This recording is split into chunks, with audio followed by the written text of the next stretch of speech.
du Seigneur soit béni.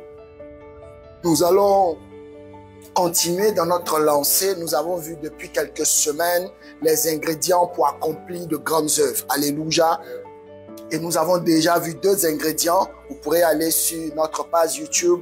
Vous verrez le résumé de ces ingrédients-là. Le premier ingrédient qu'on avait vu, c'était avoir un but, avoir une vraie cause pour la vie, parce que c'est cette cause-là qui va être le moteur, qui va te permettre de pouvoir savoir où est-ce que tu mets les pieds et de pouvoir continuer à persévérer même quand les choses ne vont pas dans le sens que tu souhaites. Et le deuxième ingrédient tout aussi important, parce que vous savez, quand on parle d'ingrédients, ce n'est pas la base de la sauce, c'est juste des arômes qu'on met. Donc, on ne rentre pas en profondeur de ces thèmes-là parce qu'on sait que vous avez ce minimum-là. Alléluia. Alors, on veut juste apporter quelques additifs à ce que déjà vous savez. Et le deuxième ingrédient qu'on a vu, c'était la résilience. Oh, cette capacité à absorber une perturbation. Et oui, la résilience, et je bénis le Seigneur parce que selon les retours qu'on a, la résilience et cet enseignement-là, ou du moins cet échange-là sur la résilience a fait du bien à beaucoup de personnes et nous rendons gloire à Dieu. Alléluia. Nous n'allons pas revenir dessus, mais nous allons aller sur un autre ingrédient tout aussi important. Cet ingrédient-là que vous connaissez, cet ingrédient-là qui, pour tous ceux qui sont enfants de Dieu, qui sont nés soit il y a 1 mois, il y a 1 an, il y a 5 ans, il y a 10 ans, ont certainement entendu parler. Cette foi qui opère dans l'impossible. Cette force-là qui nous permet de pouvoir nous rendre dans l'impossible. Et cet ingrédient-là, comme vous le savez, cela s'appelle la foi. Alléluia. Nous allons parler ce soir de la foi. Nous allons aller sur quelques points qui vont nous permettre de pouvoir rester dans le cœur de notre message. Marc, le chapitre 11, les versets 22 et 23. Voilà ce que la Bible dit. Jésus prit la parole et leur dit. Et ce passage-là vient d'une suite d'un événement où était et à la suite d'un événement que je vous raconterai tout à l'heure. La Bible dit ceci. Jésus prit la parole et leur dit, ayez foi en Dieu. Je vous le dis en vérité, si quelqu'un dit à cette montagne, ôte-toi de là, jette-toi dans la mer, s'il ne doute point dans son cœur, alléluia, s'il ne doute point dans son cœur, mais croit que ce qu'il dit arrive, il le verra s'accomplir. Voilà un passage que Jésus lui-même prononce à la suite d'un événement. La Bible dit que Jésus était quitté à Béthanie et sur la route, il a eu faim. Et quand il a eu faim, il a vu un figuier qui lui a donné un signal, lui disant que j'ai des feuilles et j'ai des fruits, viens manger. Et quand il arrive, la Bible dit que bien que ce n'était pas la saison des figues, mais le figuier lui a donné un message selon lequel il y a des fruits. Et quand Jésus a vu, Jésus était irrité. Il lui a dit, non, tu ne peux pas faire ça, chef figuier. Alors la Bible dit qu'il lui a dit, il a maudit le figuier et lui a dit, plus jamais, toi figuier, tu ne vas donner de fruits. Et la Bible dit, quand ils sont repassés le lendemain, le figuier avait séché. Et les disciples étaient tout autant étonnés en disant, voilà le figuier sur lequel tu as parlé hier. Il est tout sec et ses feuilles ont commencé à jaunir. Les disciples étaient en même temps étonnés, étaient abasourdis et ils étaient stupéfaits. Ils ont dit, mais qui est cet homme? Alors Jésus leur a dit que vous êtes capables de faire la même chose. Mais pour cela, il faut que vous ayez foi en Dieu. Alléluia. Jésus leur dit, il faut que vous ayez foi en Dieu. Alors, d'aucuns pourraient se demander, qu'est-ce que c'est que la foi en Dieu? Jésus nous donne une définition dans la suite du passage. Il dit ceci. Vous êtes capable de dire à une montagne de te ôter et d'aller dans la mer. Alléluia. Et voilà ce qu'il dit qui est très intéressant. Il dit que il définit la foi en Dieu comme étant ceci. Ça veut dire, c'est une expression que nous avons en Dieu, mais la Bible dit, il faut que tu ne doutes pas dans ton cœur.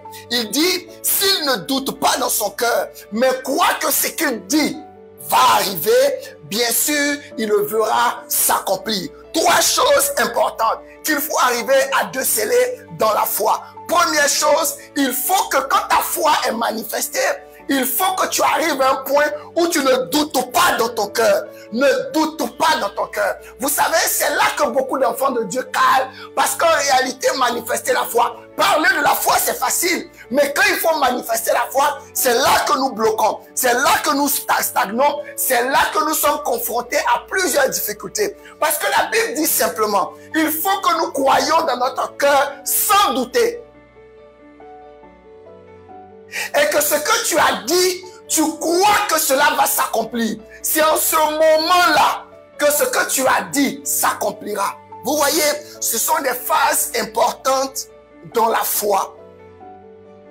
Je ne rentrerai pas dans les détails. Oui, bien malheureusement, parce que le temps ne me le permet pas. Mais c'est un passage très important. Alors, quand vous regardez ça, vous vous rendez compte qu'en réalité, Jésus est en train de nous dire que la foi est la clé qui nous permet d'avoir accès au royaume. La foi est la clé qui nous permet d'avoir accès au royaume. Vous voyez, la foi est tellement importante. Quel exemple je vais pouvoir vous donner? Ok, la foi est dans le monde spirituel, ce que l'argent est dans le monde physique. Vous voulez quelque chose, il faut que vous ayez de l'argent pour acheter. Dans tous les cas de figure, même si vous n'avez pas d'argent, il faut que vous ayez quelque chose. Aujourd'hui, on est dans un monde où l'argent occupe une place importante. Il y a quelque chose que tu veux voir dans le monde dans lequel on est, il faut que tu aies de l'argent. Même il y a une certaine sphère dans laquelle tu ne peux pas accéder s'il n'y a pas un minimum que tu as en termes de rang social, en termes d'argent ou d'avoir que tu as ou de propriété que tu détiens en termes d'actifs. Et c'est en ce moment-là que tu peux être dans une certaine classe. Donc c'est comme ça que l'argent, ou du moins l'argent, l'importance que l'argent a dans le monde physique. Et tel l'argent est dans le monde physique, ainsi la foi est dans le monde spirituel. Alléluia. Ainsi la foi est dans le monde spirituel.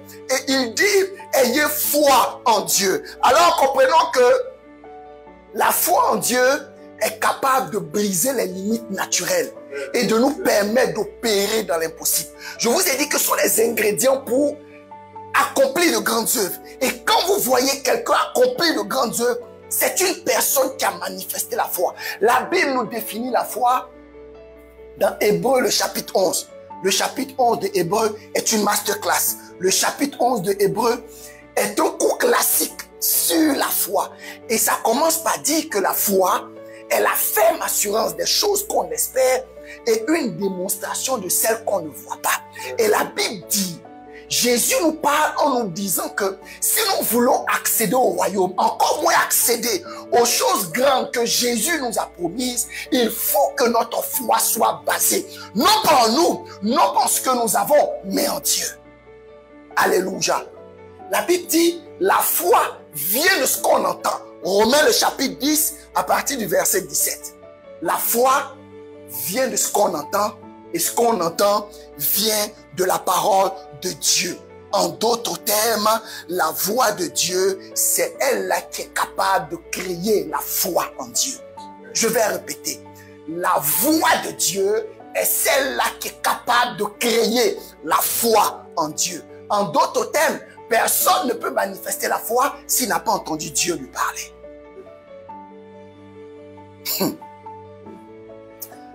Quand vous voyez Satan nous attaquer, Satan attaque nos pensées. Et quand il attaque nos pensées, il a un seul but, aller toucher à ceux auxquels nous croyons. Alors quand nos pensées sont attaquées et que nous croyons en ce que le diable nous fait croire, finalement notre foi va s'affaisser. Quand le diable emmène quelqu'un à croire qu'en réalité, sa vie ne sert à rien, il n'y a rien qu'il fait qui réussit, et qu'il accepte cette chose-là, son monde va commencer à fonctionner en fonction de ce qu'il croit.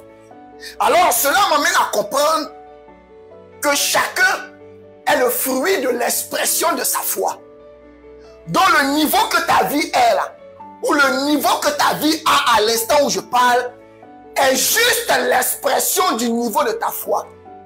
Alors, si tu veux que ta vie aille à un certain niveau, tout ce que tu as à faire, c'est de faire bouger ta foi jusqu'à ce niveau. Donc, un homme, ce qu'il vit actuellement et le niveau de sa vie n'est que le niveau de l'expression de sa foi. Quand vous voyez un homme croire en certaines choses, ou vous voyez un homme ayant foi dans certaines choses, c'est qu'en réalité, il a acheté une pensée de cette chose à laquelle il croit. Personne ne peut manifester une chose à laquelle il ne croit pas. Il n'y en a pas. Personne. Quand vous voyez quelqu'un se rendre compte qu'en réalité, l'argent est attiré par lui et que lui, il attire l'argent, c'est parce qu'il croit au pouvoir de l'argent. Il y a des gens qui sont dans une incapacité d'avoir de l'argent parce qu'ils ne croient pas en l'argent. Ils ne croient pas au fait que l'argent est une monnaie d'échange importante dans le monde dans lequel on est. C'est pour ça qu'il y a des gens qui n'attirent pas l'argent. Quelle est la chose qui cale? Aujourd'hui, tu es dans une entreprise où tu donnes tout, mais tu n'as pas de promotion. Est-ce que tu y crois? Parce que si tu passes le temps à dire qu'en réalité, c'est parce que je ne connais pas le directeur général ou que je ne suis pas issu d'une telle famille, c'est la raison pour laquelle je ne suis pas promu, cette pensée-là, quand tu l'as achetée, peu importe les efforts que tu feras, tu vas te retrouver à un point où malgré tes efforts, quand le temps viendra de pouvoir nommer quelqu'un en termes de promotion, ton nom ne sera pas cité. Pourquoi? Parce qu'il y a une pensée qui combat ta foi. Quelles sont tes pensées dominantes? Quand le diable doit attaquer quelqu'un, ce sont ses pensées. Quelles sont tes pensées dominantes? Il est incongru de prier pour quelqu'un pour qu'il soit marié si cette personne ne croit pas au mariage. Ça ne sert à rien. Il y a des gens qui aiment le célibat.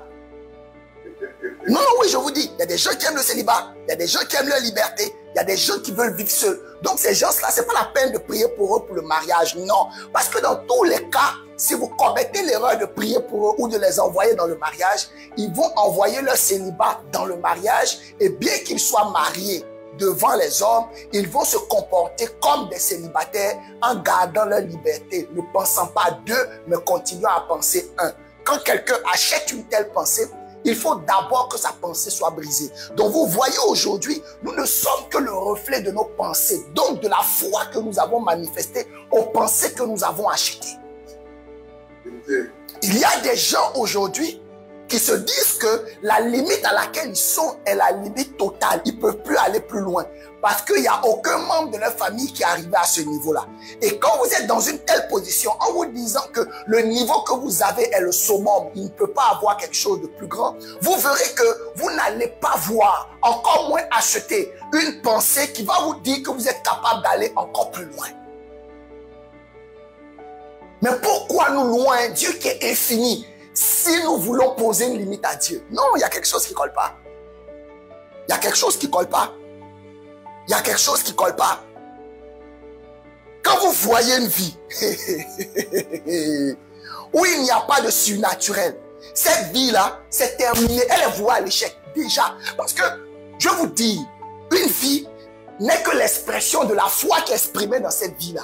Or, la Bible dit qu'une foi sans les œuvres est vaine. Ça veut dire que quelqu'un peut avoir la foi, mais peut ne pas vivre du fruit de la foi. Pourquoi? Parce que sa foi est vaine.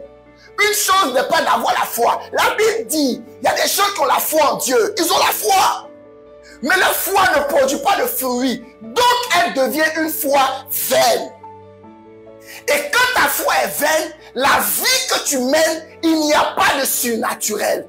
Et une vie où il n'y a pas de surnaturel, Dieu n'y est pas. Parce que Dieu lui-même est surnaturel. Donc quand ta vie là, il n'y a rien de surnaturel, oublie ça. Elle est déjà vouée à l'échec ta vie. Non, je te dis. Est-ce que vous me comprenez? La foi. Oh. Arrêtons ces histoires. Oui, non, j'ai la foi. Moi, j'ai la foi. Vous savez, il y a un ennemi de la foi et son ennemi le plus terrible, c'est le doute. Vous savez, quand le doute s'empare de toi, il s'agrippe à ta racine sans te laisser. Il va te sucer chaque journée. Quand le doute s'installe dans ta matrice, tu es foutu.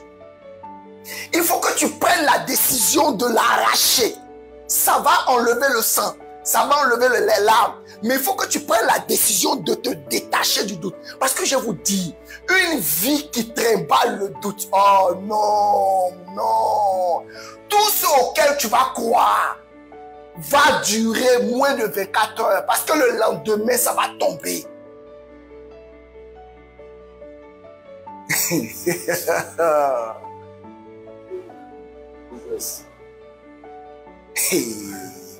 J'ai dit, c'est pour ça que le diable est tranquille. Tout ce qu'il fait, c'est de prendre du temps, et il va trouver une faille pour insérer le doute dans ton esprit. Et le doute dans un domaine précis. Vous savez, la vie d'un homme est proportionnelle à sa foi. Quand vous voyez quelqu'un vivre là, vous pouvez savoir s'il a la foi ou bien il n'a pas la foi. Vous pouvez savoir. Parce qu'un homme qui marche selon les doutes, parce que regardez, il y a des gens là, quand ils se réveillent le matin, ils savent que la mort est en train de planer. Mais attends, d'où leur vient ça? Il y a des gens qui planifient leur vie là, comme si demain ils allaient mourir. Maintenant, comment se fait-il qu'il y a un qui planifie sa vie comme si demain il va mourir et il y a un autre qui planifie sa vie comme s'il allait vivre pendant 100 ans?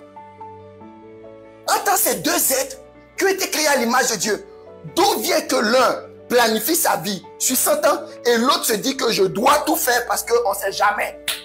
Demain ne m'appartient pas, demain je peux mourir. D'où vient cette pensée-là? J'ai dit, écoute-moi. Toi qui me suis sur les réseaux sociaux, écoute-moi. Il y a une chose que tu dois haïr, c'est le doute. Quand le doute s'agrippe, je vous assure, il va sucer ton énergie. Il va sucer ton sens. C'est-à-dire que quand le doute s'installe, peu importe le domaine, parce que si le doute s'installe, même dans le travail que tu fais, tu ne peux plus être efficace. Tu ne peux plus. Parce que le doute va prendre ton énergie, va prendre tes pensées, va prendre ton mental. Le doute a un ami avec lequel il travaille. Ça s'appelle le découragement. Quand le doute est bien installé, il envoie le découragement. Et quand le découragement vient, l'échec n'est pas loin. L'échec va tourner sa tête et elle va finir par venir s'installer. Et les choses vont s'enchaîner. Et tu vas penser que tu es maudit. Parce qu'en réalité, tout va te faire croire que tu es maudit. Mais en réalité, ça n'a rien de ça. C'est juste parce que tu as laissé le doute s'infiltrer dans ta pensée.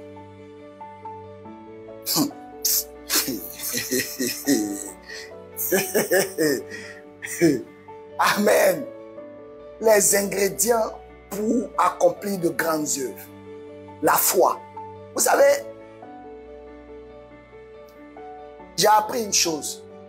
Quand un homme n'aime pas sa vie, vous savez ce qui doit changer? C'est sa foi. Et si tu n'aimes pas ta vie, change ta foi. Change ta foi. Non, c'est-à-dire que si ce soir-là, tu n'as rien à retenir, tu veux rien, tu sais pas quoi retenir de tout ce que j'ai dit là. Retiens ça là. Si tu veux changer ta vie, change ta foi. Change ta foi. Regardez Gédéon. Israël en pleine guerre avec Madian. Tout ce qu'Israël fait, met de côté, Madian vient, ils prennent parce qu'ils ont le dessus. Mais Gédéon, il continue de battre le froment. La foi est une énergie terrible. C'est-à-dire que quand quelqu'un a la foi et qu'il a trouvé le bon bout de la foi, vous allez voir, il est capable de s'exprimer avec Dieu. Parce que c'est la foi seule qui connaît l'adresse de Dieu. Je vous dis, c'est pas les histoires. Même quand tu pries, la Bible dit, quand tu pries, crois que ce que tu dis là, Dieu entend. Donc même dans la prière exige la foi. Même quand tu jeûnes, tu es en train de te faire croire qu'en réalité, il faut être capable de croire que tu n'es pas en train de faire une grève de faim, mais que tu es en train de te rapprocher de Dieu. Quand tu lis la parole, tout se fait avec la foi. La foi est la matière première. La foi est la matière première. La foi est la matière première. Voilà Gédéon, il continue de battre le froment. Et c'était tellement marquant que l'ange qui était là, on ne nous dit pas combien de temps l'ange a fait là. Mais l'ange a certainement fait des jours, des mois, des semaines à voir Gédéon avec la même régularité, dans les mêmes tempos, bien que ce qu'il fait là, souvent, les Madianites venaient et prenaient. Mais il était là. L'ange lui a dit, tu es un vaillant héros. Parce que ce que tu es en train de faire là, ils ne sont pas beaucoup à le faire. Ça me marque ce que tu es en train de faire. Et je vais te choisir pour aller délivrer Israël des mêmes Madianites. Mais regardez. Regardez.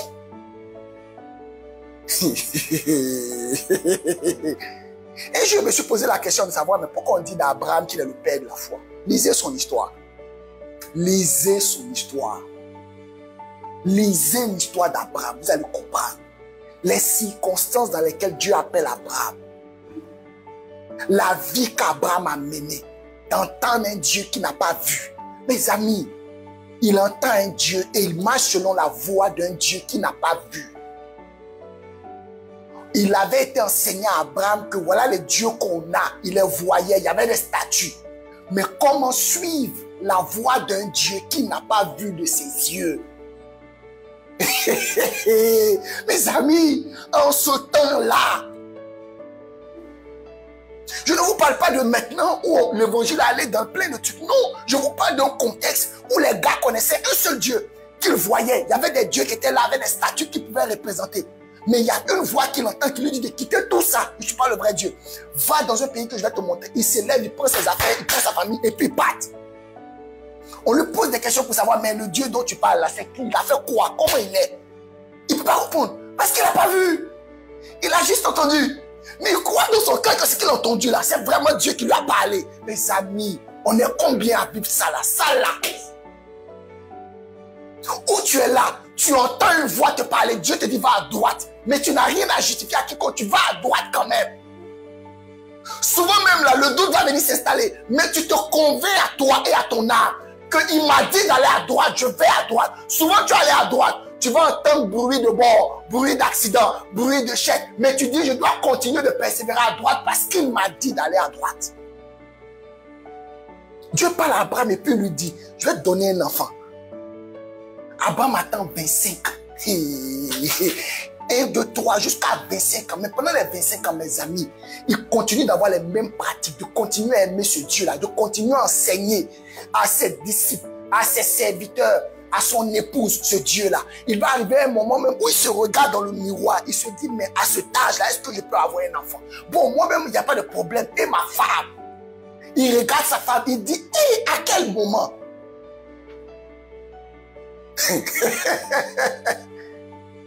L'enfant vient. On dit gloire à Dieu. L'enfant devient adolescent, on dit va le sacrifier. Mes amis, Abraham est tranquille, il monte, il va. Mais il savait au fond de lui que Dieu n'allait pas tuer. Parce qu'il a dit à ses disciples là, nous allons, nous revenons. Nous là, c'était qui? C'était lui l'enfant. Il dit, attendez-nous ici, nous montons adorer Dieu et nous revenons. Il savait au fond de lui. C'est pour ça que Dieu l'a appelé. C'est-à-dire que ce gars-là, c'est pour ça qu'il est le père d'une multitude. Mais regardez, regardez la sérénité qu'il dégageait.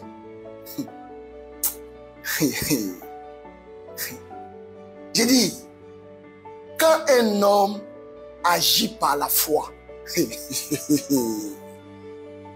il décode et il déverrouille la capacité de Dieu. Attends, il faut que je reprenne.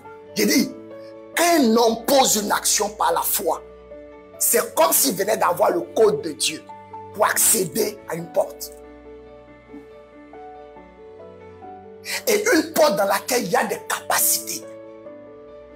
Donc en réalité, vivre par la foi, là, quand la Bible dit que le juste vit par la foi, là, c'est dans l'intérêt du juste même de vivre par la foi. Parce que chaque fois qu'il manifeste la foi, il décode une partie de Dieu qui s'insère dans sa matrice.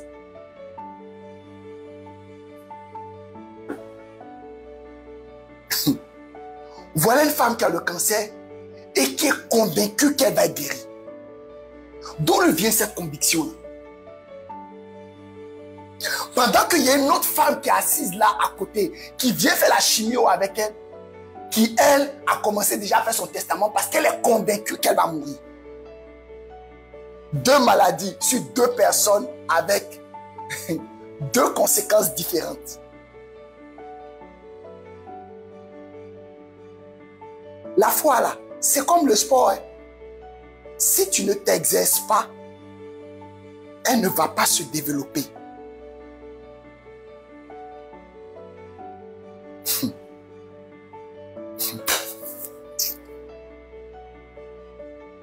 Je vais terminer avec ceci. La Bible dit, la foi sans les œuvres est vaine. C'est ça, non? Donc, ça veut dire qu'il existe des foi vaines, des foi mortes, des foi inutiles. Et donc, nous avons intérêt à ce que notre foi soit en mouvement. Donc, notre foi doit être dynamique. Alléluia. Et quand ta foi est dynamique, c'est une foi qui est actualisée. Parce que le code que tu as eu pour une capacité hier n'est pas le même code que tu vas avoir pour demain. Ça serait trop facile. Tu vas garder le même code pendant tout le temps. Non, c'est facile. Parce que Dieu, Dieu est infini. Ça veut dire qu'on ne peut pas cerner Dieu. On ne peut pas. Dieu envoie à l'homme une petite portion infime de ce qu'il est pour que l'homme ait un à peu près. Quand la Bible dit que Moïse a vu le dos de Dieu, là, à votre avis, le dos de Dieu est comment? De quel dos on parle? Dieu n'est pas un humain pour avoir dos.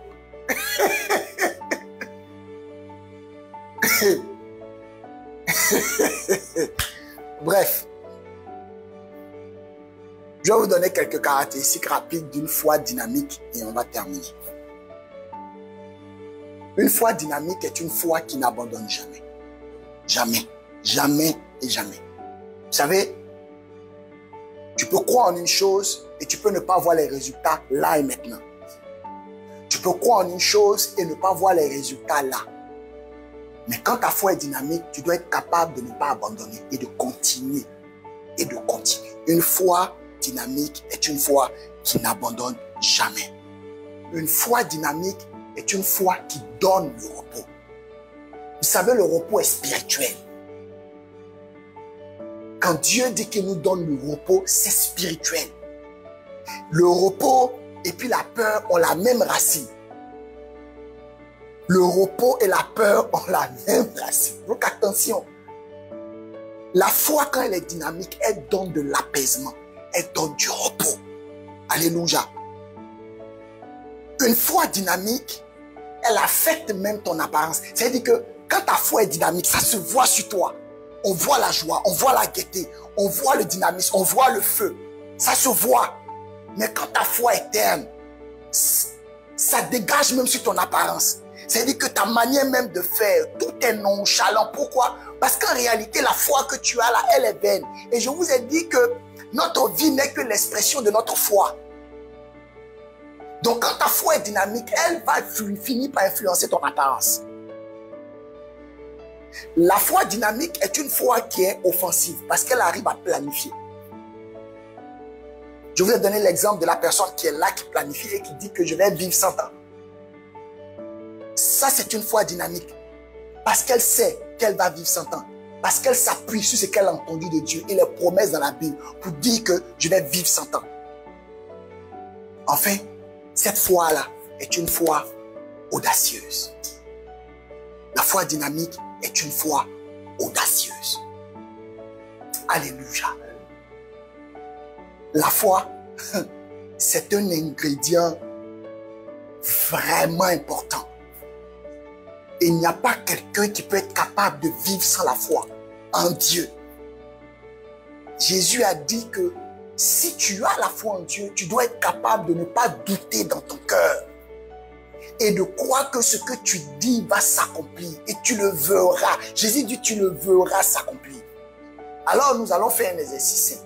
Toi et moi, on va penser à quelque chose et on va croire dans notre cœur que ce auquel on croit va s'accomplir. Et nous allons voir. Une vie avec le Seigneur doit être une vie surnaturelle. Ta vie doit être surnaturelle. S'il n'y a pas de surnaturel dans ta vie est en train de mourir. Il doit y avoir des événements dans ta vie qui rappellent que ta vie est une vie cachée en Christ.